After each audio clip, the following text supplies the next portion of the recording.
So this is the latest update with the couple from Georgia on Lake Oconee. They still haven't found Gary Jones's body yet, but this is a clip from the sheriff of the latest update in locating his body.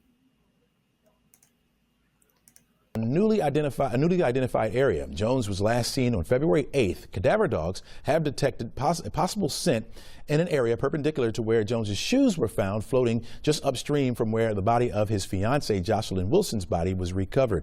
The area is between 35 and 75 feet deep and densely packed with submerged trees, making the search recovery efforts a bit challenging. Authorities hope to deploy cadaver dogs again today as the search continues. Joining us this morning with more on this case is Putnam County Sheriff Howard Seals. Sheriff, first of all, thanks for joining us this morning and thanks for giving us an update on this case. I mean, a lot of people are questioning what's going on, are very interested in the case. So thanks for joining us so far this morning. Thank you. All right, let's start with the weather. Will the weather impact the search today or have any impact on the search today?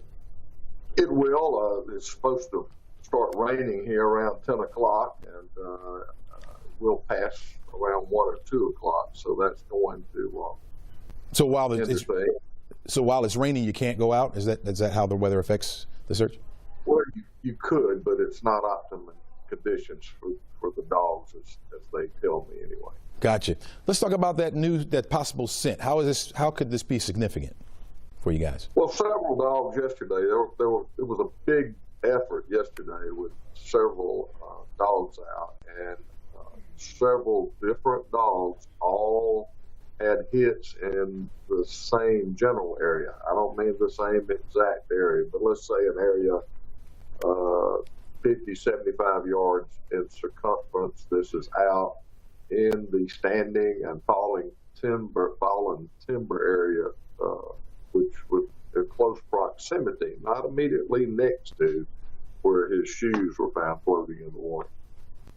So with that many different dogs hitting, that's a good positive indication. Now, DNR was out with their equipment.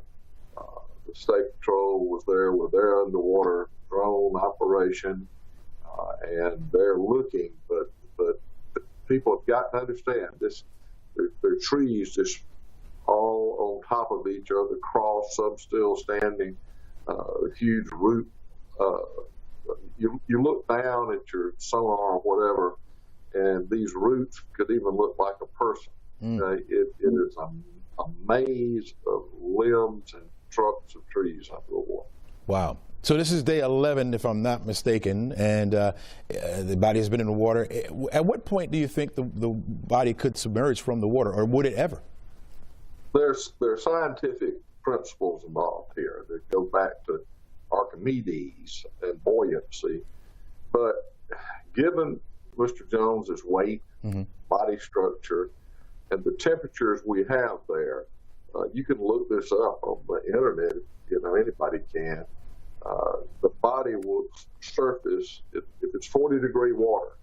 Now, it's going to be about 40 degrees if it's down 50 foot or 80 foot or something like that. That's going to be the temperature because it's only been 48 to 52 at the surface. If that's the case, it takes on average between 14 and 24 days, and we're just on day 11, so we haven't reached the first window yet. Gotcha. Now let me ask you this: every day we've been hearing something new about the case, something new discovered. This is still being seen as a death investigation. Are you seeing anything in your work that may determine this could be something bigger? Not that I can discuss at this time, no, sir. Gotcha. Had to ask, though. Had to ask. I mean, again, every day. I understand. I mean, the key is finding Mr. Jones's body here. That's going to answer a lot of questions. One real quick question: the autopsy reports that come back. I mean, how long does that normally take? Well, it takes months to get a written autopsy report, but I have talked with the medical examiner, the pathologist at the GBI crime lab. We have talked, and there are things that she shared with me, and there are things that we are still in consultation about. Okay. That's about all I'm going to say right now about that. But again, the key to even some of those things, not necessarily altering science, but maybe we'll hopefully be able to answer Gotcha. Sheriff Seals, really appreciate your insight. Really appreciate you joining us. We're going to be calling you back, of course, because a lot of folks are interested in this case. We are too. And so thank you for any insight that you're able to share. We really appreciate it. Thank you very much. All right. So that was the latest update on the case of the couple that went missing, or one of the um, remaining victims that went missing and haven't been found yet. Joycelyn's funeral was held today, and I will keep you updated as soon as I um, have more information. And let me see if I can get her obituary up so you can get a quick look at it.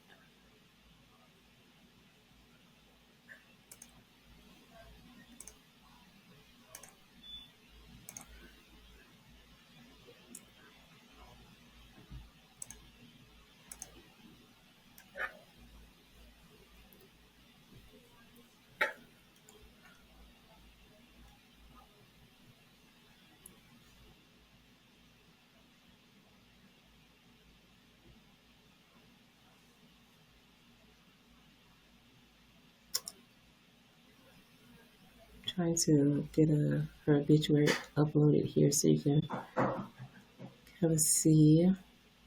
Her services were held earlier today. I think at around 11 o'clock Eastern time today. And the search continues for Gary. Just a very unfortunate mishap that this happened to this couple. Now this is her obituary here.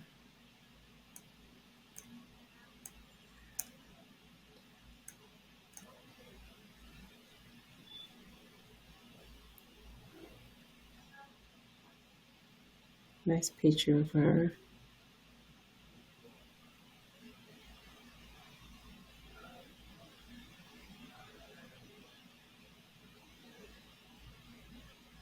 This is her education information. Here, just a little bit about Joycelyn. Doesn't look like she had any kids. Looks like both her parents are still with us.